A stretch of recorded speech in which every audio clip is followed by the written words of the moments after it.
I'd say the good thing about being in Sydney is that if you want a certain kind of food, you can usually find it. Um, Maybe not as much with Latin American or with people over there, or I don't know so much in those countries, but I'd say some of the I think I have to talk about fish and chips. I did have that a lot.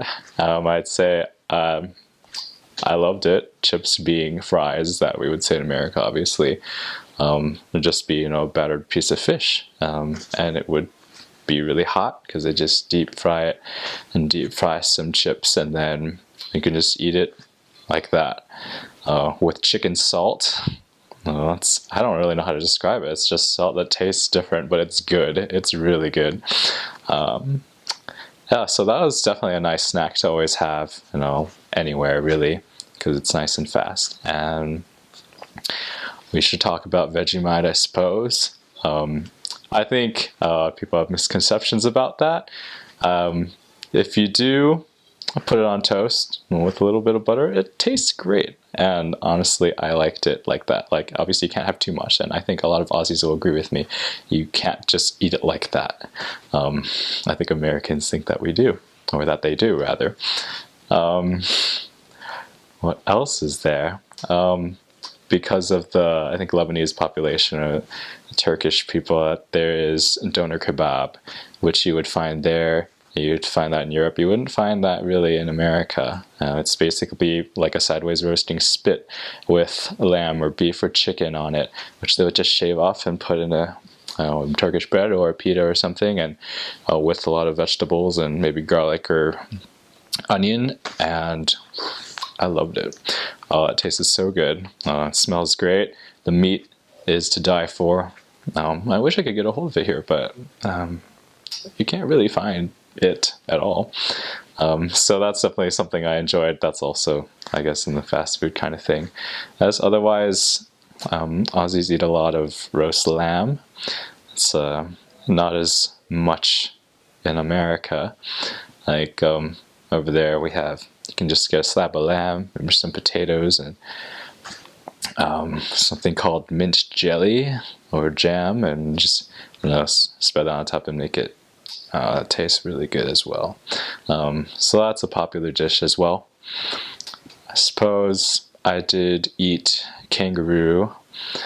I ate some kangaroo. I ate crocodile. Those weren't too out of this world, honestly. I did enjoy it though. I do hear with the kangaroo, you shouldn't eat it not marinated, so you should definitely have some kind of sauce that it's in.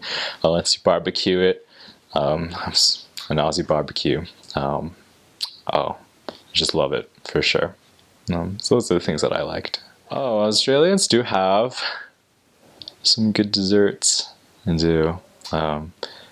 Some of them come straight from England. You have the English trifle of pavlova, which is just this crispy meringue type thing. It's just like a really sweet marshmallowy thing that is just crispy, and if there's the right amount of fruit on it, it's just perfect. Because it's just like sweet but not too sweet, and it tastes a little bit better. I do miss Tim Tams. And if you're in Australia, you're going to have a Tim Tam Slam for sure. You're going to have, Tim Tams, whatever kind of flavor they are. The originals are great. There's these, we call them cookies. They'd be called biscuits. And then you just pretty much suck in Milo, which is like hot chocolate made out of barley. And you just sip through the Milo with a straw. Like your cookie's acting like a straw. And then it just melts in your mouth after you eat it. You have to do that if you go there, like, all the time. And if you're ever sad, that would be like the only thing that you can do, is to have like really melty cookies, Tim Tams. There's a number of drinks you'll probably have that I guess are different than they are here. They won't have root beer, they'll have sarsaparilla, and they'll have ginger beer, lemon bitters. Is a flavor of soda that they would have. It's just basically has little bits of bitter stuff in there, and I drink it and it tastes different, but I don't know, I liked the spice in there. It tasted good. Some people will just have ginger and water. I was fine with drinking that.